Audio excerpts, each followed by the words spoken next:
ਅੱਜ ਪੰਜਾਬ ਵਿੱਚ municipal corporation ਦੇ ਚੋਣਾਂ ਦੇ ਨਤੀਜੇ ਆਉਣ ਤੋਂ ਬਾਅਦ ਪੰਜਾਬ ਦੇ ਸਾਬਕਾ ਕੈਬਨਿਟ ਮੰਤਰੀ ਬਿਕਰਮ ਸਿੰਘ ਮਜੀਠੀਆ ਵੱਲੋਂ ਪੰਜਾਬ ਤੇ ਖਾਸ ਤੌਰ ਮਾਝਾ ਦੇ ਵੋਟਰਾਂ ਦਾ ਧੰਨਵਾਦ ਕੀਤਾ ਗਿਆ। ਉੱਥੇ ਹੀ ਬਿਕਰਮ ਸਿੰਘ ਮਜੀਠੀਆ ਵੱਲੋਂ ਹਾਸੋਹੀਣੀ ਤਰੀਕੇ ਦੇ ਨਾਲ ਡੀਜੀਪੀ ਦਿਨਕਰ ਗੁਪਤਾ ਅਤੇ ਵਿੰਨੀ ਮਹਾਜਨ ਦਾ ਧੰਨਵਾਦ ਵੀ ਕੀਤਾ ਗਿਆ। ਬਿਕਰਮ ਸਿੰਘ ਮਜੀਠੀਆ ਵੱਲੋਂ ਗੱਲਬਾਤ ਕਰਦੇ ਹੋਏ ਕਿਹਾ ਕਿ ਜੋ ਜਿੱਤ ਪ੍ਰਾਪਤ ਉਹਨਾਂ ਦੇ ਉਮੀਦਵਾਰਾਂ ਦੀ ਹੋਈ ਹੈ ਉਹ ਲੋਕਾਂ ਦੀ ਹੈ, ਕਿਉਂਕਿ ਲੋਕਾਂ ਵੱਲੋਂ ਅਕਾਲੀ ਦਲ ਤੇ ਭਰੋਸਾ ਜਤਾਇਆ ਗਿਆ ਹੈ।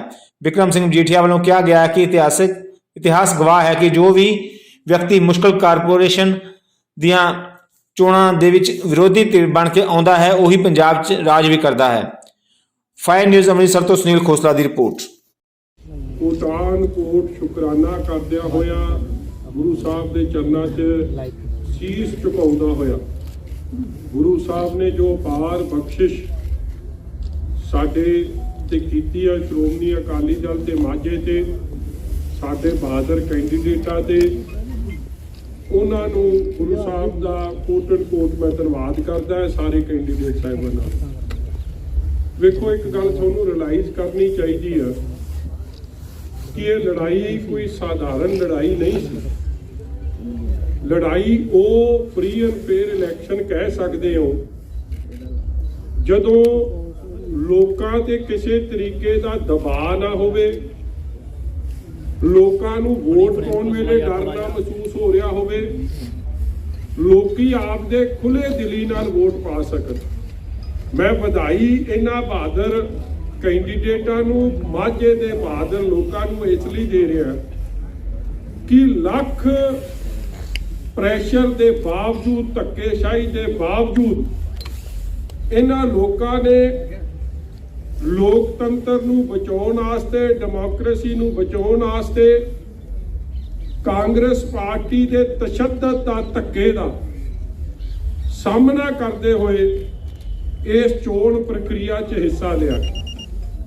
ਔਰ ਇਹ ਗੱਲ ਇਸ ਤੋਂ ਵੀ ਸਪਸ਼ਟ ਹੈ, ਦੇਖੋ ਕੋਈ 40% ਸੀਟਾਂ ਨੇ ਪੰਜਾਬ 'ਚ ਜਿੱਥੇ ਇਲੈਕਸ਼ਨ ਹੀ ਨਹੀਂ ਹੋਈ, ਇੱਕ ਤਰਫੇ ਫੈਸਲੇ ਸੁਣਾਤੇ ਗਏ, ਕਾਗਜ਼ ਤੱਕ ਨਹੀਂ ਦਾਖਲ ਕਰਨ ਦਿੱਤੇ ਗਏ। ਜੇ ਦਾਖਲ ਹੋ ਗਏ ਤੇ ਵਿਰੋਧੀ ਪਾਰਟੀਆਂ ਦੇ ਕਾਗਜ਼ ਉਡਾਤੇ ਗਏ। ਔਰ ਮੈਂ ਜੇ ਉਦਾਹਰਨ ਦੇ ਤੌਰ ਤੇ ਤੁਹਾਨੂੰ ਭਿੱਖੀਵਿੰਡ ਦਾ ਦਵਾਂ, ਦੇਖੋ ਕਿਹੜੀ ਫ੍ਰੀ ਐਂਡ ਫੇਅਰ ਇਲੈਕਸ਼ਨ ਉੱਤੇ ਰਹਿ ਗਈ। ਠੀਕ ਹੈ, ਅੱਜ ਅਸੀਂ ਸੀਟਾਂ 2 ਜਿੱਤੇ ਆ, ਮਗਰ ਇਲੈਕਸ਼ਨ ਕਿਹੜੀ ਰਹਿ ਗਈ ਜੇ 307 ਸਾਰੇ ਕੈਂਡੀਡੇਟਾਂ ਦੇ ਉੱਥੇ ਲੱਗ ਗਈ ਸੀ। ਪਹਿਲਾਂ ਤਾਂ ਉਹਨਾਂ ਨੇ ਜ਼ਮਾਨਤਾਂ ਲਈਆਂ, ਜਿੰਨਾ ਚਿਰ ਪ੍ਰਚਾਰ ਚੱਲਿਆ ਉਹ ਆਪਦੀ ਜ਼ਮਾਨਤਾਂ ਲੈਣ ਤੇ ਰਹੇ। ਅਖੀਰਲੇ 3 ਦਿਨ ਉਹਨਾਂ ਨੇ ਲੜਾਈ ਲੜੀ ਆ, ਔਰ ਫੇਰ ਵੀ ਮੈਂ ਸਮਝਦਾ 3 ਦਿਨ ਲੜਾਈ ਲੜ ਕੇ ਉਹਨਾਂ ਨੂੰ ਕੁਝ ਹਾਸਲ ਹੋਇਆ, ਪ੍ਰਾਪਤੀ ਮਿਲੀ ਆ। ਇਹ ਬਹੁਤ ਵੱਡੀ ਦਿਲੇਰਾਨਾ ਉਹਨਾਂ ਦੀ ਹਿੰਮਤ ਹੈ ਕਿ ਇੰਨਾ ਕੁਝ ਹੋਣ ਦੇ ਬਾਵਜੂਦ ਵੀ 307 ਮਜ਼ਾਕ ਨਹੀਂ ਆ ਜੀ, ਅਟੈਂਪਟ ਟੂ ਮਰਡਰ ਲੱਗ ਜਾਣੀ, ਫੇਰ ਲੜਾਈ ਲੜਨੀ। ਔਰ ਮੈਂ ਅੱਜ ਔਨ ਰਿਕਾਰਡ ਇਸ ਗੱਲ ਤੇ ਵੀ ਲਿਆਉਣਾ ਕਿ ਮੈਨੂੰ ਪਤਾ ਹੈ ਮੈਂ ਉਹਨਾਂ ਅਫਸਰਾਂ ਦਾ ਅੱਜ ਜੇ ਧੰਨਵਾਦ ਕਰੂੰਗਾ ਤੇ ਉਹਨਾਂ ਅਫਸਰਾਂ ਦੀ ਸਵੇਰੇ ਛੁੱਟੀ ਹੋ ਜਾਣੀ, ਮਗਰ ਜੇ ਮੈਂ ਧੰਨਵਾਦ ਨਾ ਕੀਤਾ ਤੇ ਮੈਂ ਆਪਣੀ ਸੰਵਿਧਾਨਿਕ ਜ਼ਿੰਮੇਵਾਰੀ ਤੇ ਭੱਜ ਰਿਹਾ ਹੋਊਗਾ। ਵੇਖੋ, ਸਾਡੇ ਜਿਹੜੇ ਰਿਟਰਨਿੰਗ ਅਫਸਰ ਸਨ ਮਜੀਠੇ ਦੇ, ਅਜਨਾਲੇ ਦੇ, ਰਮਦਾਸ ਦੇ, ਸ਼੍ਰੀ ਹਰਗੋਬਿੰਦਪੁਰ ਦੇ, ਕਾਦੀਆਂ ਦੇ, ਧਾਰੀਵਾਲ ਦੇ, ਜੰਡਿਆਲਾ ਗੁਰੂ ਦਾ ਮੈਂ ਜ਼ਿਕਰ ਕੀਤਾ। ਇੱਥੇ ਸਾਰੀ ਜਗ੍ਹਾ ਮੈਨੂੰ ਗੱਲ ਕਰਨੀ ਪਈ ਔਰ ਅਫਸਰ ਸਾਹਿਬਾਨਾਂ ਨੂੰ ਇਹ ਬੇਨਤੀ ਕਰਨੀ ਪਈ ਕਿ ਬਈ ਧੱਕਾ ਨਾ ਕਰਿਓ, ਭਿੱਖੀਵਿੰਡ ਵਾਲਾ ਕੰਮ ਨਾ ਹੋਵੇ ਜਾਂ ਜਲਾਲਾਬਾਦ ਵਾਲਾ ਕੰਮ ਇੱਥੇ ਨਾ ਕਰੋ। ਔਰ ਮੈਂ ਉਹਨਾਂ ਦਾ ਧੰਨਵਾਦੀ ਹਾਂ ਕਿ ਉਹਨਾਂ 'ਚ ਗੱਲ 'ਚ ਗੂਠ ਦਿੱਤਾ ਹੋਇਆ ਸੀ ਕਿ ਕਾਗਜ਼ ਰਿਜੈਕਟ ਕਰੋ ਕੋਈ ਆਨੇ ਬਹਾਨੇ ਨਾਲ, ਮਗਰ ਉਹ ਕਾਗਜ਼ ਰਿਜੈਕਟ ਨਹੀਂ ਹੋਏ ਤੇ ਇਲੈਕਸ਼ਨ ਹੋਈ। ਔਰ ਉਸ ਇਲੈਕਸ਼ਨ ਦੇ ਰਿਜ਼ਲਟ ਨੇ ਅੱਜ ਸ਼੍ਰੋਮਣੀ ਅਕਾਲੀ ਦਲ, ਮੈਂ ਕਹਿ ਸਕਦਾ ਗੁਰੂ ਸਾਹਿਬ ਦੀ ਬਖਸ਼ਿਸ਼ ਨਾਲ, ਰੂਲਿੰਗ ਪਾਰਟੀਆਂ ਇਲੈਕਸ਼ਨਾਂ ਜਿੱਤਦੀਆਂ ਹੁੰਦੀਆਂ ਨੇ ਆਪਦੇ ਧੱਕੇ ਦੇ ਜ਼ੋਰ ਨਾਲ, ਆਪਦੇ ਪੈਸੇ ਦੇ ਜ਼ੋਰ ਨਾਲ, ਆਪਣੇ ਸਰਕਾਰ ਦੇ ਆਪਣਾ ਵਿਭੋਗ ਕਰਕੇ, ਆਪਣਾ ਪੁਲਿਸ ਦਾ, ਆਪਣਾ ਐਕਸਾਈਜ਼ ਮਹਿਕਮੇ ਦਾ, ਵੱਖ-ਵੱਖ ਮਹਿਕਮਿਆਂ ਨੂੰ ਵਰਤੋਂ ਕਰਕੇ ਉਹ ਇਲੈਕਸ਼ਨ ਜਿੱਤਦੇ ਆ। ਰੂਲਿੰਗ ਪਾਰਟੀਆਂ ਜਿੱਤਦੀਆਂ ਰਹੀਆਂ ਨੇ, ਮਗਰ ਵੱਡੀ ਗੱਲ ਹੈ ਕਿ ਸਿਲਵਰ ਲਾਈਨਿੰਗ ਕੀ ਹੈ ਕਿ ਇਹ ਸਾਰੀ ਚੀਜ਼ ਦੇ ਹੋਣ ਦੇ ਬਾਵਜੂਦ ਬਹਾਦਰ ਲੋਕਾਂ ਨੇ, ਮਾਝਿਆਂ ਦੇ ਨੇ ਲੜਾਈ ਲੜੀ ਮੈਂ ਵਧਾਈ ਦੇਣਾ ਚਾਹੁੰਦਾ ਅਜਨਾਲਾ ਸਾਹਿਬ ਨੂੰ ਕਿ 15 ਸੀਟਾਂ ਚੋਂ 8 ਸੀਟਾਂ ਅੱਜ ਮੈਜੋਰਿਟੀ ਸ਼੍ਰੋਮਣੀ ਅਕਾਲੀ ਦਲ ਦੇ ਹਿੱਸੇ ਆਈ ਹੈ। ਇਸੇ ਤਰ੍ਹਾਂ ਆ ਬੈਠੇ ਆ ਸਾਡੇ ਮਾਲ ਸਾਹਿਬ ਜਿਨ੍ਹਾਂ ਨੇ ਕਾਦੀਆਂ ਦੀ ਲੜਾਈ ਲੜੀ ਆ। ਤੁਸੀਂ ਹੈਰਾਨ ਹੋਵੋਗੇ 2 ਕੈਂਡੀਡੇਟਾਂ ਤੇ ਪਰਚੇ ਤਾਂ ਜਿੱਦਣ ਉਹਨੇ ਕਾਗਜ਼ ਭਰੇ ਉਸ ਦਿਨ ਹੀ ਦਰਜ ਹੋ ਗਏ। 300 ਕਿਹੜੀ ਲਾਈ ਜੀ? 307 ਲਾਈ ਜੀ। 307 452 ਕਿਹੜੀ ਲਾਈਆਂ ਤੇ ਫੇਰ ਵੀ 8 ਸੀਟਾਂ ਉੱਥੇ ਜਿੱਤ ਕੇ ਮੈਜੋਰਿਟੀ ਕਾਦੀਆਂ 'ਚ ਵੀ ਸ਼੍ਰੋਮਣੀ ਅਕਾਲੀ ਦਲ ਨੇ ਜਿੱਤੀ ਹੈ। ਇਸੇ ਤਰ੍ਹਾਂ ਸ਼੍ਰੀ ਹਰਗੋਬਿੰਦਪੁਰ 'ਚ ਦੇਖੋ ਸਾਡਾ ਮੁੱਖ ਮਕਸਦ ਸੀ ਕਿ ਕਾਂਗਰਸ ਦੇ ਸਿੰਬਲ ਨੂੰ ਹਰਾਉਣਾ। ਸ਼੍ਰੋਮਣੀ ਅਕਾਲੀ ਦਲ ਤੇ ਕੁਝ ਇੰਡੀਪੈਂਡੈਂਟ ਨੇ ਰਲ ਕੇ ਇਲੈਕਸ਼ਨ ਲੜੀ। ਅੱਜ ਕਾਂਗਰਸ ਸ਼੍ਰੀ ਹਰਗੋਬਿੰਦਪੁਰ ਵੀ ਹਾਰੀ ਔਰ ਇਸੇ ਤਰ੍ਹਾਂ ਕੁਝ ਹੋਰ ਸੀਟਾਂ 'ਚ ਜੇ ਮੈਂ ਮਾਝੇ ਦੀ ਓਵਰਆਲ ਗੱਲ ਕਰਾਂ ਤੇ 67 ਸੀਟਾਂ ਤੇ ਇਲੈਕਸ਼ਨ ਹੋਈ ਹੈ। 67 ਚੋਂ 39 ਸੀਟਾਂ ਕਾਂਗਰਸ ਜਿੱਤਦੀ ਆ, 25 ਸ਼੍ਰੋਮਣੀ ਅਕਾਲੀ ਦਲ ਜਿੱਤ ਰਿਹਾ ਤੇ ਜਿੰਨੀਆਂ ਦੂਜੀਆਂ ਪਾਰਟੀਆਂ ਨੇ ਚਾਹੇ ਉਹ ਆਪ ਹੈ ਚਾਹੇ ਭਾਜਪਾ ਹੈ ਚਾਹੇ ਉਹ ਸ਼੍ਰੋਮਣੀ ਅਕਾਲੀ ਦਲ ਇੱਕ ਡੈਮੋਕ੍ਰੈਟਿਕ ਹੈ ਉਹਨਾਂ ਦੇ ਖਾਤੇ 0 ਸੀਟਾਂ। ਇਹਦਾ ਮਤਲਬ ਕੀ ਨਿਕਲਿਆ ਕਿ ਇੰਨੀ ਤਸ਼ੱਦਦ ਧੱਕੇਸ਼ਾਹੀ ਦੇ ਬਾਅਦ ਵੀ ਅੱਜ ਬਹਾਦਰ ਮਾਝੇ ਦੇ ਲੋਕਾਂ ਨੇ ਇਸ ਲੜਾਈ 'ਚ ਆਪ ਦਾ ਵਡਮੁੱਲਾ ਯੋਗਦਾਨ ਪਾਉਂਦੇ ਹੋਏ ਇੱਕ ਬੜੀ ਇੰਪੋਰਟੈਂਸ ਆਫ ਦੀ ਪ੍ਰੈਜ਼ੈਂਸ ਦਾਖਲ ਕੀਤੀ ਹੈ। ਉਹਦਾ ਜ਼ਿਕਰ ਕੀਤਾ ਔਰ ਮੈਂ ਅਖੀਰ 'ਚ ਇਹ ਵੀ ਜ਼ਰੂਰ ਕਹੂੰਗਾ, ਦੇਖੋ ਮੇਰੇ ਕੋਲ ਤਾਂ ਯੋਗ ਲਫ਼ਜ਼ ਨਹੀਂ ਕਿ ਮੈਂ ਮਜੀਠੇ ਹਲਕੇ ਵਾਲੇ ਆਪਣੇ ਭਰਾਵਾਂ ਭੈਣਾਂ ਦਾ ਕਿਹੜੇ ਲਫ਼ਜ਼ਾਂ ਨਾਲ ਉਹਨਾਂ ਦਾ ਧੰਨਵਾਦ ਕਰਾਂ। ਮੈਨੂੰ ਵੀ ਪਤਾ ਸੀ ਇਹਨਾਂ ਦੇ ਕਾਗਜ਼ ਰੱਦ ਕਰਾਉਣ ਲਈ ਤਾਂ ਹਰ ਢਿੱਲ ਦਾ ਜ਼ੋਰ ਲੱਗਿਆ। ਚੰਡੀਗੜ੍ਹ ਤੱਕ ਤੋਂ ਵਜ਼ੀਰਾਂ ਦੇ ਫੋਨ ਆਉਂਦੇ ਰਹੇ, ਅਫਸਰ ਤਗੜੇ ਰਹੇ ਔਰ ਚੋਣ ਹੋਈ ਅੱਜ 13 ਚੋਂ 10 ਸ਼੍ਰੋਮਣੀ ਅਕਾਲੀ ਦਲ ਦੇ ਕੈਂਡੀਡੇਟ ਗੁਰੂ ਦੀ ਬਖਸ਼ਿਸ਼ ਨਾਲ ਲੋਕਾਂ ਦੇ ਪਿਆਰ ਸਦਕੇ ਜਿੱਤੇ ਆ। ਇੱਕ ਇੰਡੀਪੈਂਡੈਂਟ ਜਿੱਤਿਆ ਤੇ ਕੇਵਲ 2 ਕਾਂਗਰਸ ਦੇ ਕੈਂਡੀਡੇਟ ਉੱਥੋਂ ਜਿੱਤੇ। ਇਹ ਤਾਂ ਮਾਝੇ ਦੀਆਂ ਸੀਟਾਂ ਦਾ ਮੈਂ ਤੁਹਾਨੂੰ ਜਿਹੜਾ ਨਿਚੋੜ ਕੱਢਿਆ। ਬਾਕੀ ਵੀ ਇੱਕ ਗੱਲ ਤਾਂ ਅੱਜ ਦੀ ਇਲੈਕਸ਼ਨ ਨੇ ਸਾਬਤ ਕਰਤੀ ਆ ਕਿ ਜਿਹੜੀ ਅਗਲੀ 2022 ਦੀ ਜਿਹੜੀ ਚੋਣ ਹੋਣੀ ਹੈ 2 ਪਾਰਟੀਆਂ ਦੇ ਵਿਚਕਾਰ ਹੋਣੀ, ਸ਼੍ਰੋਮਣੀ ਅਕਾਲੀ ਦਲ ਤੇ ਕਾਂਗਰਸ। ਔਰ ਮੈਨੂੰ ਇਸ ਗੱਲ ਦੀ ਤਸੱਲੀ ਹੈ ਕਿ ਜਿਹੜੀ ਪਾਰਟੀ ਵੀ ਰਨਰ ਅਪ ਆਉਂਦੀ ਹੈ ਇਹਨਾਂ ਚੋਣਾਂ 'ਚ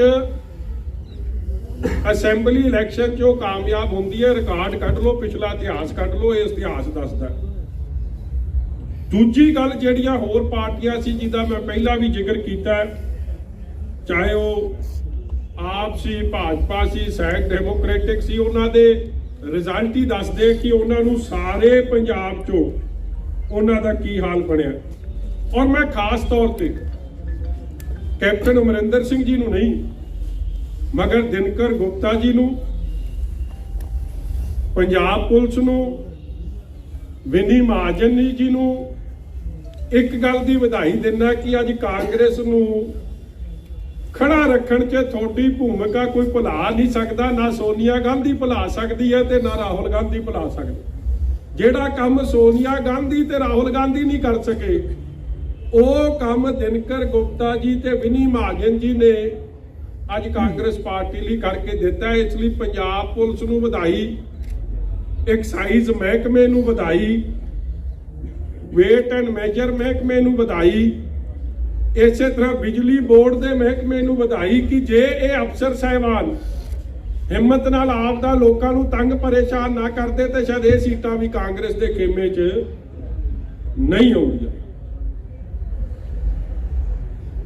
ਅੱਗੇ ਇੱਕ ਬੜਾ ਵੱਡਾ ਸੰਕੇਤ ਜਿਹੜਾ ਮੈਂ ਤੁਹਾਨੂੰ ਦੱਸਣਾ ਚਾਹੁੰਦਾ ਇਸ ਇਲੈਕਸ਼ਨ ਨੇ ਦਿੱਤਾ ਹੈ।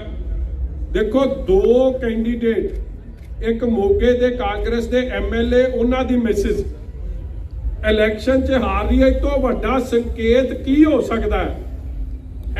ਸਿਟਿੰਗ ਐਮਐਲਏ ਦੀ ਵਾਈਫ ਦਾ ਹਰਨਾ ਇੱਕ ਕਲੀਅਰ ਇੰਡੀਕੇਸ਼ਨ ਹੈ ਕਿ ਉਹ ਲੋਕਾਂ ਦਾ ਕੀ ਮਨ ਬਣਿਆ ਹੋਇਆ। ਔਰ ਦੂਜਾ, ਇਹਨਾਂ ਦੇ ਟੈਕਨੀਕਲ ਐਜੂਕੇਸ਼ਨ ਦੇ ਮਿਨਿਸਟਰ ਨੇ ਚੰਨੀ ਸਾਹਿਬ, ਉਹਨਾਂ ਦੇ ਬ੍ਰਦਰ ਦਾ ਹਰਨਾ ਇਹ ਵੀ ਇੱਕ ਬੜਾ ਕਲੀਅਰ ਇੰਡੀਕੇਸ਼ਨ ਹੈ ਕਿ ਲੋਕ ਕਿੰਨੇ ਕਾਂਗਰਸ ਤੋਂ ਦੁਖੀ ਹੈ। ਇਸੇ ਤਰ੍ਹਾਂ ਕਈ ਜਿਹੜੇ ਰਿਜ਼ਲਟ ਮੇਰੇ ਕੋਲ ਆਏ ਆ, ਜਿਵੇਂ ਬਰੇਟਾ ਦਾ ਮੈਂ ਜ਼ਿਕਰ ਕੀਤਾ, ਗੋਹਾ ਹੋ ਗਿਆ, ਹੋਰ ਕਈ ਮੰਡੀਆਂ ਨੇ ਜਿੱਥੇ ਸ਼੍ਰੋਮਣੀ ਅਕਾਲੀ ਦਲ ਨੂੰ ਮੈਜੋਰਿਟੀ ਮਿਲ ਰਹੀ ਹੈ। ਔਰ ਮੈਂ ਸਮਝਦਾ ਕਿ ਅੱਜ ਮੈਂ ਪ੍ਰੈਸ ਕਾਨਫਰੰਸ ਵੇਖ ਰਿਹਾ ਸੀ, ਜਾਖੜ ਸਾਹਿਬ ਆਪ ਦੀ ਪਿੱਠ ਬੜੀ ਥਪਥਪਾ ਰਹੇ ਸੀ। ਮੈਨੂੰ ਹੈਰਾਨਗੀ ਹੋਈ ਜਾਖੜ ਸਾਹਿਬ ਕਿ ਚਲੋ ਅੱਜ ਕਈ ਐਲਾਨ ਕਰ ਦਿਓ। ਮੈਂ ਇਹ ਜਿੱਤ ਦੀ ਜੇ ਤੁਹਾਨੂੰ ਇੰਨਾ ਕਿਹੜੀ ਗੱਲ ਹੋ ਗਈ ਯਾਰ, ਤਾਰ ਖਿੱਚਦੀ ਸਰ ਬੋਲੀਏ, ਲਾਈਵ ਚੱਲ ਰਿਹਾ। ਜਾਖੜ ਸਾਹਿਬ ਦਾ ਨਾਂ ਲੈਣ ਤੇ ਹੀ ਕੰਮ ਹੋ ਗਿਆ। ਇਸ ਤਰ੍ਹਾਂ ਹੀ ਪੰਜਾਬ ਦਾ ਵੀ ਕੰਮ ਕਾਂਗਰਸ ਦਾ ਨਾਂ ਲੈਣ ਤੇ ਹੋ ਜਾਂਦਾ। ਮਗਰ ਮੋਟੀ ਜੀ ਗੱਲ ਅੱਜ ਮੈਂ ਜਾਖੜ ਸਾਹਿਬ ਨੂੰ ਪੁੱਛਦਾ, ਅੱਜ 2 ਜਿੱਤਾਂ ਦਾ ਉਹਨਾਂ ਨੇ ਬਾਰ-ਬਾਰ ਜ਼ਿਕਰ ਕੀਤਾ, ਇੱਕ ਅਬੋਹਰ ਦਾ ਤੇ ਇੱਕ ਗੁਰਦਾਸਪੁਰ ਦਾ। ਭਾਵੇਂ ਗੁਰਦਾਸਪੁਰ ਤੋਂ ਉਹਨਾਂ ਨੂੰ ਲੋਕਾਂ ਨੇ ਵੇਲਾ ਕਰਤਾ ਸੀ, ਮਗਰ ਚਲੋ ਅੱਜ ਅਬੋਹਰ ਜਿੱਤੇ ਆ। ਕੀ ਜਾਖੜ ਸਾਹਿਬ ਕਹਿਣਗੇ, ਇਸ ਹਿੰਮਤ 'ਚ ਕਹਿ ਦੇਣਗੇ ਕਿ ਅਗਲੀ ਇਲੈਕਸ਼ਨ ਉਹ ਵਿਧਾਨ ਸਭਾ ਦੀ ਉੱਥੋਂ ਲੜਨਗੇ, ਕਿਉਂਕਿ ਅਬੋਹਰ ਵਾਲਿਆਂ ਨੇ ਉਹਨਾਂ ਨੂੰ ਉੱਥੋਂ ਵਿਹਲੇ ਕੀਤਾ ਹੋਇਆ। ਔਰ ਜਿਸ ਧੱਕੇ ਦੇ ਜ਼ੋਰ ਨਾਲ ਕਾਂਗਰਸ ਇਲੈਕਸ਼ਨ ਜਿੱਤੀ ਹੈ, ਜੋ ਮਰਡਰ ਆਫ ਡੈਮੋਕ੍ਰੇਸੀ ਹੋਇਆ, ਇਹ ਕਿਸੇ ਨੂੰ ਭੁੱਲਿਆ ਨਹੀਂ। 2-3 ਵਰਕਰਾਂ ਦੀ, ਅਕਾਲੀ ਵਰਕਰਾਂ ਦੀ ਇਹਦੇ 'ਚ ਜਾਨ ਚਲੀ ਗਈ। ਦੇਖੋ, ਡੈਥ ਹੋ ਜਾਣੀ। ਇਲੈਕਸ਼ਨ ਰਿਲੇਟਡ ਇਹ ਤੋਂ ਵੱਡਾ ਵਾਇਲੈਂਸ ਕੀ ਹੋ ਸਕਦਾ? ਬਾਕੀ ਗੱਲਾਂ ਛੱਡ ਦਿਓ, ਸੁਖਬੀਰ ਜੀ ਤੇ ਆਰਓ ਤੇ ਦਫ਼ਤਰ 'ਚ ਪਥਰਾਅ ਹੋ ਗਿਆ, ਲੋਕਾਂ ਦੇ ਘਰਾਂ 'ਚ ਵੜ ਕੇ ਗੁਰਸਿੱਖਾਂ ਦੀਆਂ ਪੱਗਾਂ ਲਾਈਆਂ ਗਈਆਂ, ਸਾਡੀਆਂ ਧੀਆਂ ਭੈਣਾਂ ਨੂੰ ਬੇਇੱਜ਼ਤ ਕੀਤਾ ਗਿਆ। ਇਸ ਲਈ ਜੇ ਇਹੋ ਜਿਹੀਆਂ ਗੱਲਾਂ ਮੈਂ ਕਰਨ ਲੱਗਾ ਤੇ ਦੇयर ਬੀ ਟੂ ਮੈਨੀ ਐਗਜ਼ਾਮਪਲਸ। ਮਗਰ ਮੋਟੇ ਤੌਰ ਤੇ ਇਹ ਡੈਥਸ ਤੋਂ ਬਾਵਜੂਦ ਵੀ ਲੋਕੀ ਖੜੇ ਰਹੇ ਇਸ ਹੱਕ ਸੱਚ ਲਈ। ਮੈਂ ਲੋਕਾਂ ਦਾ ਧੰਨਵਾਦ ਕਰਦਾ ਹੋਇਆ ਇਹ ਸਮਝਦਾ ਕਿ ਕਾਂਗਰਸ ਦੀ ਪੁੱਠੀ ਗਿਣਤੀ ਇਹਨਾਂ ਚੋਣਾਂ ਤੋਂ ਹੁਣ ਸ਼ੁਰੂ ਹੋ ਗਈ ਹੈ। ਔਰ ਵੱਡੀ ਜਿੱਤ ਮਾਝੇ 'ਚ, ਕਿਉਂਕਿ ਸਾਡੇ ਸਾਊਥ ਹਲਕੇ ਦੀ ਇਲੈਕਸ਼ਨ ਹੋਈ ਹੈ, ਵਾਰਡ ਨੰਬਰ 37 ਦੀ। ਦੇਖੋ, ਉਹਨੂੰ ਕੋਈ ਹਾਰ ਮੰਨੇ, ਠੀਕ ਹੈ, ਹਾਰ ਜਿੱਤ 'ਚ ਨਹੀਂ ਮੈਂ ਜਾਂਦਾ, ਮਗਰ 1500 ਵੋਟ ਨੂੰ ਕਵਰ ਕਰਕੇ 137 ਵੋਟਾਂ ਨਾਲ ਕੱਲੀ ਹਾਰ ਹੋਣੀ। ਇਕੱਲੇ 130 37 ਮੈਂ ਕਹਿ ਗਿਆ, ਕੱਲੇ 130 ਵੋਟਾਂ ਨਾਲ 3 ਰਾਉਂਡ 'ਚ ਗਿਣਤੀ, 2 ਰਾਉਂਡ ਸ਼੍ਰੋਮਣੀ ਅਕਾਲੀ ਦਲ ਲੀਡ ਕਰਦਾ ਹੈ।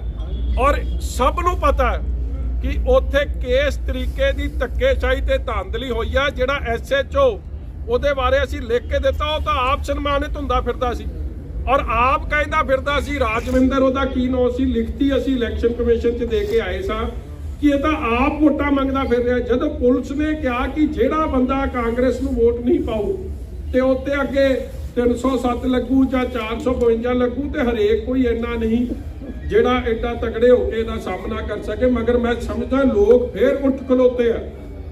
1.5 ਸਾਲ ਦੇ ਅੰਦਰ 1400 ਵੋਟ ਕਵਰ ਕਰਕੇ 100 ਦਾ ਮਤਲਬ ਕਿ 70 ਵੋਟਾਂ ਇੱਧਰ ਦੀਆਂ ਉੱਧਰ, 75 ਵੋਟਾਂ ਇੱਧਰ ਦੀਆਂ ਉੱਧਰ ਪੈ ਜਾਂਦੀਆਂ ਤੇ ਰਿਜ਼ਲਟ ਕੁਛ ਦਾ ਕੁਛ ਹੋਣਾ ਸੀ। ਇਸ ਲਈ ਭਾਵੇਂ CM ਹਾਊਸ ਦੇ ਦਖਲ ਦੇ ਬਾਵਜੂਦ ਵੀ ਜੋ ਮਾਝੇ ਦੇ ਸਾਡੇ ਬਹਾਦਰ ਵਰਕਰਾਂ ਨੇ, ਸਾਡੇ ਕੈਂਡੀਡੇਟਾਂ ਨੇ, ਸਾਡੇ ਜੁਝਾਰੂ ਵੋਟਰਾਂ ਨੇ ਜੋ ਹਿੰਮਤ ਨਾਲ ਇਹ ਲੜਾਈ ਲੜੀ ਆ, ਮੈਂ ਦੋਵੇਂ ਹੱਥ ਜੋੜ ਕੇ ਉਹਨਾਂ ਦਾ ਸਤਿਕਾਰ ਕਰਦਾ, ਉਹਨਾਂ ਦਾ ਧੰਨਵਾਦ ਕਰਦਾ। ਜਿਹੜੀ ਤੁਸੀਂ ਗੱਲ ਕੀਤੀ ਹੈ, ਸਵਾਲ ਕਹਿਤਾ ਕਿ ਮੁਕਾਬਲਾ ਹੁਣ ਕਾਂਗਰਸ ਤੇ ਅਕਾਲੀ ਦਲ 'ਚ ਰਹਿ ਗਿਆ, ਇਹਦੇ ਪਿੱਛੇ ਫੈਕਟ ਕੀ ਨੇ? ਇੱਕ ਤੇ BJP ਨੂੰ ਕੋਈ ਸੀਟ ਨਹੀਂ ਮਿਲੀ, ਜੇ ਮਿਲੀਆਂ ਹੁਸ਼ਿਆਰਪੁਰ ਤੋਂ ਬਹੁਤ ਘੱਟ ਮਿਲੀਆਂ। ਇਹ ਅੰਦੋਲਨ ਦਾ ਅਸਰ ਹੈ ਜਾਂ ਅਕਾਲੀ ਦਲ ਆਪਣੀ ਗੱਲ ਕਹਿਣ ਦੇ ਵਿੱਚ ਕਾਮਯਾਬ ਪੂਰੀ ਤਰ੍ਹਾਂ ਹੋ ਰਿਹਾ ਹੈ, ਜਿਵੇਂ ਕਿ 2017 ਦੇ ਵਿੱਚ ਇੱਕ ਮਾਹੌਲ ਬਣਿਆ ਸੀ ਉਵੇਂ ਨਹੀਂ ਸੀ ਹੋਇਆ? ਦੇਖੋ, ਸਭ ਤੋਂ ਪਹਿਲਾਂ ਸ਼੍ਰੋਮਣੀ ਅਕਾਲੀ ਦਲ ਇੱਕ ਪ੍ਰਿੰਸੀਪਲ ਆਪੋਜੀਸ਼ਨ ਪਾਰਟੀ ਉੱਪਰ ਕੇ ਆਈ ਹੈ ਇਹਨਾਂ ਚੋਣਾਂ 'ਚ। ਔਰ ਮੈਂ ਬਾਰ-ਬਾਰ ਕਹਿ ਰਿਹਾ ਕਿ ਹਾਂ, ਇੱਕ ਬੰਦੇ ਨੂੰ ਮੈਂ ਵਧਾਈ ਦੇਣੀ ਭੁੱਲ ਗਿਆ, ਜਗਪਾਲ ਸੰਧੂ ਜਿਹੜੇ ਇਲੈਕਸ਼ਨ ਕਮਿਸ਼ਨ ਦੇ ਹੈਗੇ, ਚੀਫ ਇਲੈਕਸ਼ਨ ਕਮਿਸ਼ਨ ਪੰਜਾਬ, ਉਹਨਾਂ ਨੂੰ ਵੀ ਵਧਾਈ ਹੈ ਕਿ ਪਿਓ ਦੇ ਪੁੱਤ ਨੇ ਡੱਕਾ ਨਹੀਂ ਭੰਨਿਆ। ਭਾਵੇਂ ਲੋਕ ਮਰ ਗਏ, ਜੋ ਮਰਜ਼ੀ ਹੋ ਗਏ, ਉਹਨੇ ਵੀ ਆਪ ਦੀ 20 ਵਜਾਤੀ ਕਾਂਗਰਸ ਦੇ ਨਾਲ ਖਲੋਣ ਦੀ। ਇਸ ਲਈ ਅੱਜ ਸ਼ਾਮ ਨੂੰ ਤਾਂ ਮੈਨੂੰ ਲੱਗਦਾ ਜਾਖੜ ਸਾਹਿਬ ਰਾਹੁਲ ਗਾਂਧੀ ਦਾ ਧੰਨਵਾਦ ਫੇਰ ਕਰ ਦੇਣਗੇ, ਸੋਨੀਆ ਗਾਂਧੀ ਦਾ ਫੇਰ ਹੋ ਜੂ, ਮਗਰ ਇਹ ਸਭ ਤੋਂ ਪਹਿਲਾਂ ਦਿਨਕਰ ਗੁਪਤਾ ਜੀ ਦੇ ਚਰਨ ਪਰਚ ਕੇ, ਵਿਨੀ ਮਹਾਜਨ ਜੀ ਦੇ ਚਰਨ ਪਰਚ ਕੇ ਤੇ ਜਗਪਾਲ ਸੰਧੂ ਜੀ ਦੇ ਚਰਨ ਪਰਚ ਲੈਣ ਜਾਖੜ ਜੀ ਤੇ ਕਾਂਗਰਸ ਪਾਰਟੀ, ਕਿਉਂਕਿ ਜਿੱਤ ਤਾਂ ਉਹਨਾਂ ਨੇ ਕਰਾਈ ਹੈ ਲੋਕਾਂ ਦੇ ਵੱਲੋਂ। ਇਹ ਫਤਵਾ ਸਰਕਾਰ ਦੇ ਖਿਲਾਫ ਹੈ। ਦੂਜੀ ਗੱਲ, ਮੈਂ ਫੇਰ ਗੱਲ ਕਰ ਰਿਹਾ ਕਿ ਪਿਛਲਾ ਰਿਕਾਰਡ ਕੱਢ ਲਓ। ਰਨਰ ਅਪ ਪਾਰਟੀ ਇਹਨਾਂ ਚੋਣਾਂ 'ਚ ਹਮੇਸ਼ਾ ਹੀ ਜਦੋਂ free and fair general election ਆਉਂਦੀ ਆ ਉਹਦੇ 'ਚ ਵੱਡੀ ਕਾਮਯਾਬੀ ਹਾਸਲ ਕਰਦੀ ਹੈ। ਨਹੀਂ ਤਾਂ ਜਾਖੜ ਸਾਹਿਬ, ਨਹੀਂ ਤਾਂ ਤੁਹਾਨੂੰ ਤਾਂ 2 ਵਾਰੀ ਦੰਦ ਖੱਟੇ ਹੋਏ ਆ। ਕਰਾ ਦਿਓ ਕਾਰੀ ਚੋਣ ਉਸ ਤਰ੍ਹਾਂ ਦੀ, ਲੱਗ ਜੂ ਪਤਾ ਬਹੁਤ ਕਿ ਜੇ ਪਹਿਲਾਂ ਤਾਂ 49 ਸੀਟਾਂ ਅਕਾਲੀ ਦਲ ਦੀਆਂ ਆਉਣਗੀਆਂ, ਇੱਕ ਭਾਵੇਂ ਤੁਹਾਡੀ ਆ ਜੂ। ਇਸ ਲਈ ਇਹ ਅਸਲੀਅਤ ਤੋਂ ਕੋਈ ਭੱਜ ਨਹੀਂ ਸਕਦਾ। ਪਰ ਵਿਕਰਮ ਜੀ, ਤੁਹਾਨੂੰ ਕੀ ਲੱਗਦਾ ਕਿ ਜਿਵੇਂ ਅਕਾਲੀ ਦਲ ਨੇ ਗਠਬੰਧਨ ਤੋੜ ਲਿਆ ਸੀ ਭਾਜਪਾ ਦੇ ਨਾਲ, ਹੱਥ ਪਿੱਛੇ ਖਿੱਚਿਆ, ਉਹਦਾ ਵੀ ਇਸ ਚੁਣਾਵਾਂ 'ਚ ਫਾਇਦਾ ਮਿਲਿਆ ਪੰਜਾਬ ਨੂੰ? ਦੇਖੋ, ਇੱਕ ਮੈਂ ਬੇਨਤੀ ਕਰਾਂ ਜੀ, ਸ਼੍ਰੋਮਣੀ ਅਕਾਲੀ ਦਲ ਇੱਕ ਪ੍ਰਿੰਸੀਪਲਡ ਪਾਰਟੀ ਹੈ। ਜਿਹੜੇ ਵੀ ਫੈਸਲੇ ਹੋਏ ਆ ਔਨ ਅਸੂਲਾਂ ਉੱਤੇ ਹੋਏ ਆ। ਅਸੀਂ ਪੰਜਾਬ ਇੱਕ ਕਿਸਾਨੀ ਪ੍ਰਧਾਨ ਸੂਬਾ, 70% ਲੋਕ ਕਿਸਾਨੀ ਤੇ ਸਿੱਧੇ ਅਸਿੱਧੇ ਤੌਰ ਤੇ ਜੁੜੇ ਆ। 70% ਦਾ ਮਤਲਬ ਕਿ ਆਲਮੋਸਟ 100% ਲੋਕਾਂ ਦੀ ਜ਼ਿੰਦਗੀ ਇਸ ਕਿੱਤੇ ਨਾਲ ਜੁੜੀ ਆ। ਇਹ ਇਕਨੋਮੀ ਉੱਤੇ ਨਿਰਭਰ ਹੈ। ਇਸ ਲਈ ਉਹਨੂੰ ਕੋਈ ਵੀ ਢਾਲ ਲਾਉਣ ਦੀ ਕੋਸ਼ਿਸ਼ ਕਰੇ, ਸਾਡਾ ਉਹਦੇ ਨਾਲ ਜ਼ੀਰੋ ਕੰਪਰੋਮਾਈਜ਼ ਆ। ਔਰ ਅਸੀਂ ਗਠਬੰਧਨ ਨੂੰ ਛੱਡਣਾ, ਵਜ਼ੀਰੀ ਛੱਡਣੀ, ਪਾਰਲੀਮੈਂਟ 'ਚ ਠੋਕ ਵਜਾ ਕੇ ਵੋਟ ਉਲਟ ਦੇਣਾ, ਕਾਂਗਰਸ ਵਾਂਗੂ ਪਤਲੀ ਗਲੀ 'ਚੋਂ ਭੱਜਣਾ ਨਹੀਂ, ਠੋਕ ਵਜਾ ਕੇ ਵੋਟ ਉਲਟ ਦੇਣਾ। ਔਰ ਅੱਜ ਵੀ ਬੀਬਾ ਹਰਸਿਮਰਤ ਕੌਰ ਬਾਦਲ ਜੀ ਨੇ ਜੋ ਪਾਰਲੀਮੈਂਟ 'ਚ ਗੱਲਾਂ ਕਹੀਆਂ ਨੇ, these are matter of record. ਕਿਹੜੇ ਕਾਂਗਰਸ ਜਾਂ ਕਿਹੜੇ ਹੋਰ ਬੰਦੇ ਨੇ ਇਸ ਤਰੀਕੇ ਨਾਲ ਸੱਚਾਈ ਸਾਹਮਣੇ ਰੱਖਣ ਦਾ ਕੰਮ ਕੀਤਾ? ਇਸ ਲਈ ਪ੍ਰਿੰਸੀਪਲ ਸਟੈਂਡ ਹੈ ਔਰ ਅਸੀਂ ਉਹ ਸਟੈਂਡ ਤੇ ਆਪਦੇ ਖਲੋਤੇ। ਹੋਰ ਕੋਈ ਗੱਲਬਾਤ ਜੀ? ਇਹ ਕਿਹਾ ਜਾ ਰਿਹਾ ਕਿ ਕਾਂਗਰਸ ਨੂੰ ਜ਼ਿਆਦਾ ਖੁਸ਼ ਨਹੀਂ ਹੋਣਾ ਚਾਹੀਦਾ ਕਿਉਂਕਿ ਕਿਸਾਨੀ ਅੰਦੋਲਨ ਦਾ ਅਸਰ ਇੱਥੇ ਪਿਆ। ਯਾਰ, ਸਾਰਾ ਢਿੱਲ ਦਾ ਜ਼ੋਰ ਲਾਉਣ ਤੋਂ ਬਾਵਜੂਦ ਤੇ ਰਿਜ਼ਲਟ ਇਹਨਾਂ ਦਾ ਤੁਸੀਂ, ਮੈਂ ਅੱਗੇ ਬੇਨਤੀ ਕਰ ਰਿਹਾ ਕਿ 40% ਸੀਟਾਂ ਤੇ ਇਲੈਕਸ਼ਨ ਹੋ ਰਹੀਆਂ ਨੇ, 60% ਸੀਟਾਂ ਤੇ ਇਲੈਕਸ਼ਨ ਹੋ ਰਹੀਆਂ ਨੇ। ਲੋਕਾਂ ਨੂੰ ਮਾਰ ਦੇਣਾ, ਉਹਨਾਂ ਨੂੰ ਮਰਡਰ ਆਫ ਡੈਮੋਕ੍ਰੇਸੀ ਕਰ ਦੇਣਾ, ਔਰ ਫਿਰ ਕਾਹਦੀ ਖੁਸ਼ੀ? ਅੱਜ ਸ਼ਾਮ ਨੂੰ ਜੇ ਕਿਸੇ ਨੂੰ ਧੂਫ ਕੈਪਟਨ ਅਮਰਿੰਦਰ ਸਿੰਘ ਜਾਂ ਜਾਖੜ ਸਾਹਿਬ ਵਿਖਾਉਣ ਤੇ, ਮੈਂ ਅੱਗੇ ਦੱਸਿਆ ਪੰਜਾਬ ਪੁਲਿਸ ਦੀ ਵਰਦੀ ਨੂੰ ਰਾਹੁਲ ਗਾਂਧੀ ਨੂੰ ਤਾਂ ਨਹੀਂ ਲੋਕਾਂ ਨੇ ਜਿਤਾਇਆ, ਉਹ ਤਾਂ ਵਿਹਲੇ ਹੀ ਕੀਤਾ। ਜਿੱਥੇ ਲੋਕਾਂ ਨੇ ਹਿੰਮਤ ਕਰਤੀ, ਤਸ਼ੱਦਦ ਸਹਿ ਲਿਆ, ਉਹਨਾਂ ਨੇ ਰਿਜ਼ਲਟ ਵੀ ਦੇ ਦਿੱਤਾ। ਜਿੱਥੇ ਵਿਚਾਰੇ ਕਈ ਦੇਖੋ ਕਿਸਮ ਦੇ ਲੋਕ ਹੁੰਦੇ, ਕਈ ਕਹਿੰਦੇ ਛੱਡੋ ਪਰਾਂ ਜੀ, ਗਾਂਹ ਕਰ ਲਿਆਂਗੇ ਨਾ, ਆਪਾਂ ਬਚ ਗਏ ਇਸ ਕੰਮ ਤੋਂ। ਕਈ ਜਗ੍ਹਾ ਲੋਕਾਂ ਨੇ ਹਿੰਮਤ ਵਿਖਾਤੀ, ਖਲੋ ਗਏ ਇਸ ਤਸ਼ੱਦਦ ਦੇ ਉੱਤੇ। ਪੈਟਰੋਲ 100 ਰੁਪਏ ਨੂੰ ਹੋਣ ਜਾ ਰਿਹਾ ਹੈ, ਐਲਪੀਜੀ ਤੇ ਆਲਮੋਸਟ ਸਬਸਿਡੀ ਖਤਮ ਕਰਤੀ ਗਈ ਹੈ। ਕੀ ਸੈਂਟਰ ਸਰਕਾਰ ਆਮ ਜਨਤਾ ਨੂੰ ਮਾਰਨਾ ਚਾਹੀਦੀ ਹੈ? ਨਹੀਂ, ਸਰਕਾਰਾਂ ਤਾਂ ਦੋਵੇਂ ਹੀ ਮਾਰਨੀਆਂ ਚਾਹੁੰਦੀਆਂ ਜੀ, ਸੈਂਟਰ ਵੀ ਤੇ ਸਟੇਟ ਵੀ। ਤੁਹਾਨੂੰ ਇੱਕ ਗੱਲ ਤੁਸੀਂ ਦੇਖੋ ਕਿ ਪੰਜਾਬ ਸਰਕਾਰ ਦੀ ਅੱਜ ਸਭ ਤੋਂ ਵੱਧ ਉਹਨਾਂ ਨੂੰ ਕਮਾਈ ਕਿੱਥੋਂ? ਡੀਜ਼ਲ ਤੇ ਪੈਟਰੋਲ ਤੋਂ। ਜਿਹੜਾ ਉਹ ਟੈਕਸ ਲਾਉਂਦੇ, ਉਹ ਤਾਂ ਚਾਹੁੰਦੇ ਹੀ ਨਹੀਂ ਰੇਟ ਘਟੇ, ਕਿਉਂਕਿ ਜੇ ਰੇਟ ਘਟੂਗਾ ਉਸੇ ਹਿਸਾਬ ਨਾਲ ਉਹਨਾਂ ਦੀ ਕਮਾਈ ਘਟ ਜਾਣੀ। ਔਰ ਪੰਜਾਬ 'ਚ ਡੀਜ਼ਲ ਤੇ ਪੈਟਰੋਲ ਤੇ ਸਭ ਤੋਂ ਵੱਧ ਟੈਕਸ ਦੇਸ਼ 'ਚ ਪੰਜਾਬ ਸਰਕਾਰ ਲਾ ਰਹੀ ਹੈ।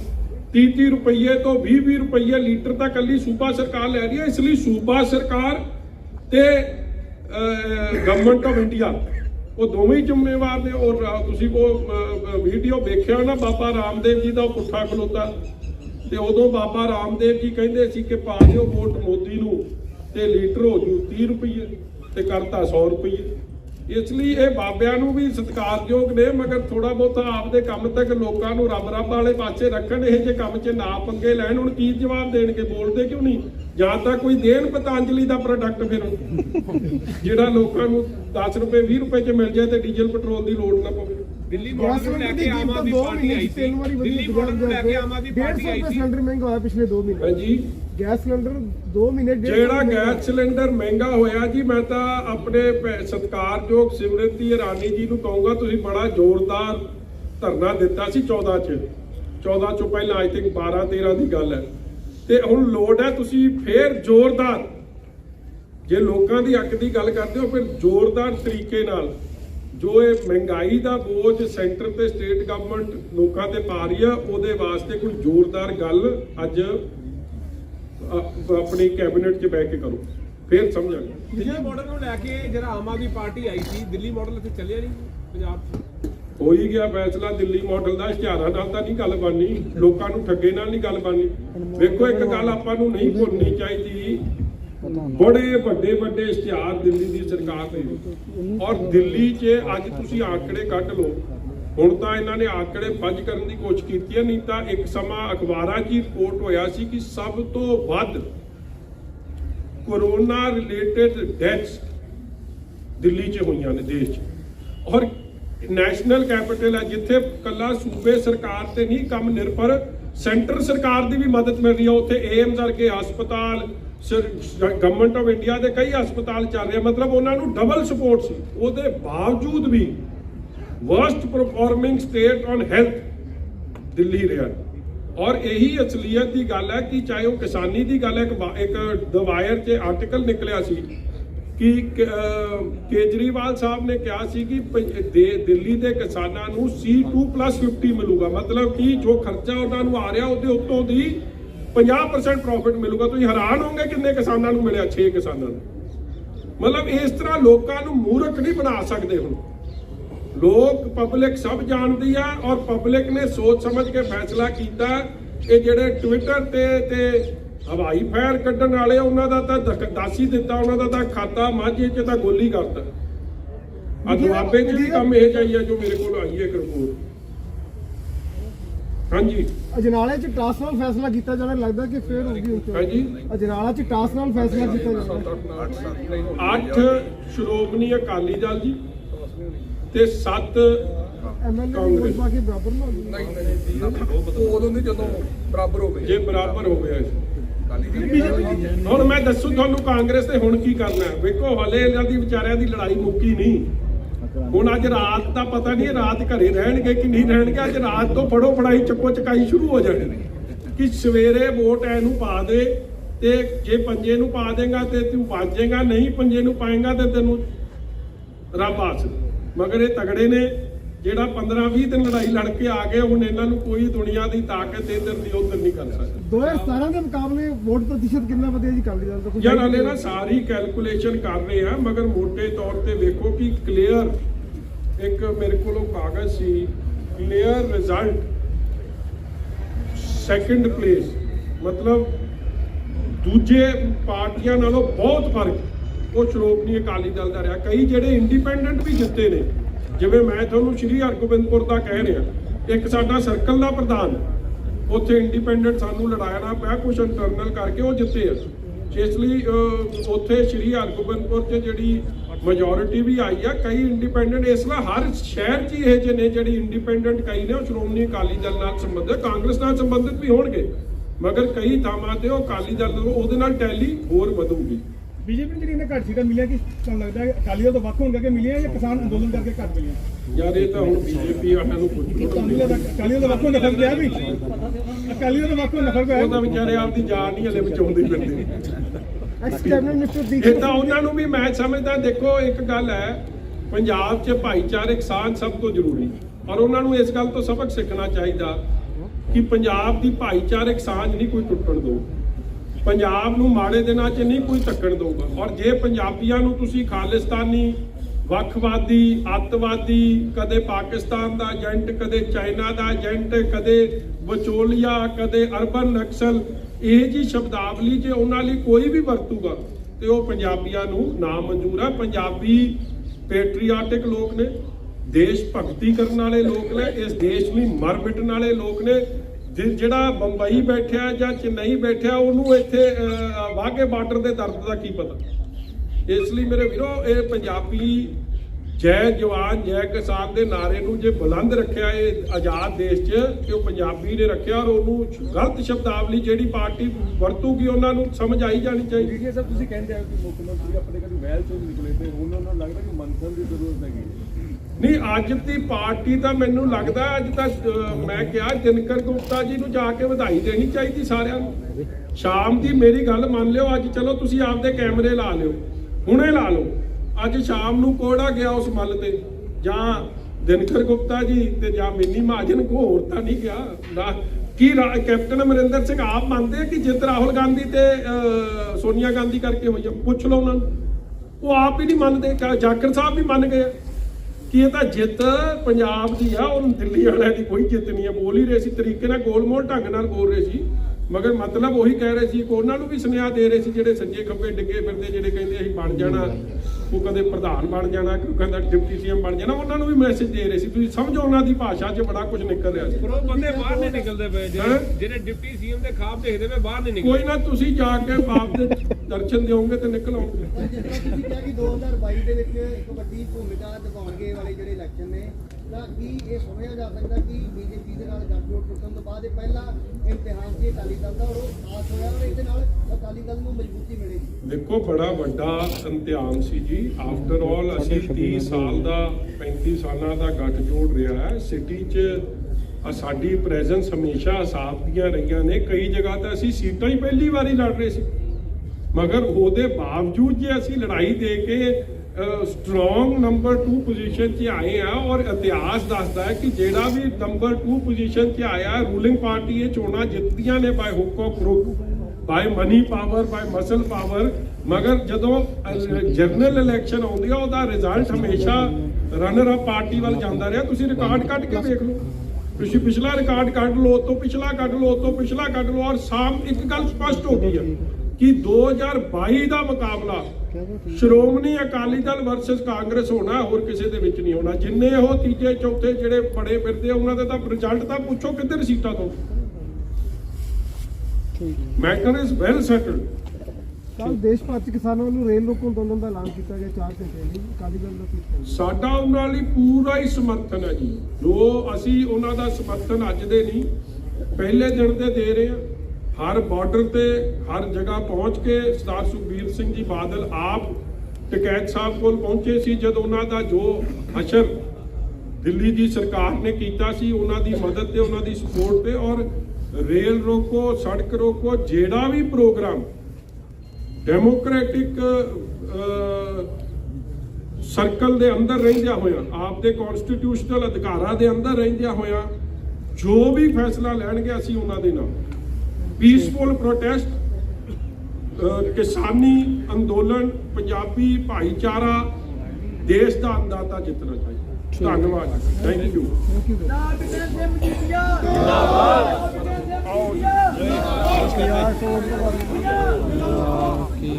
ਕਰਦੇ ਬੰਦ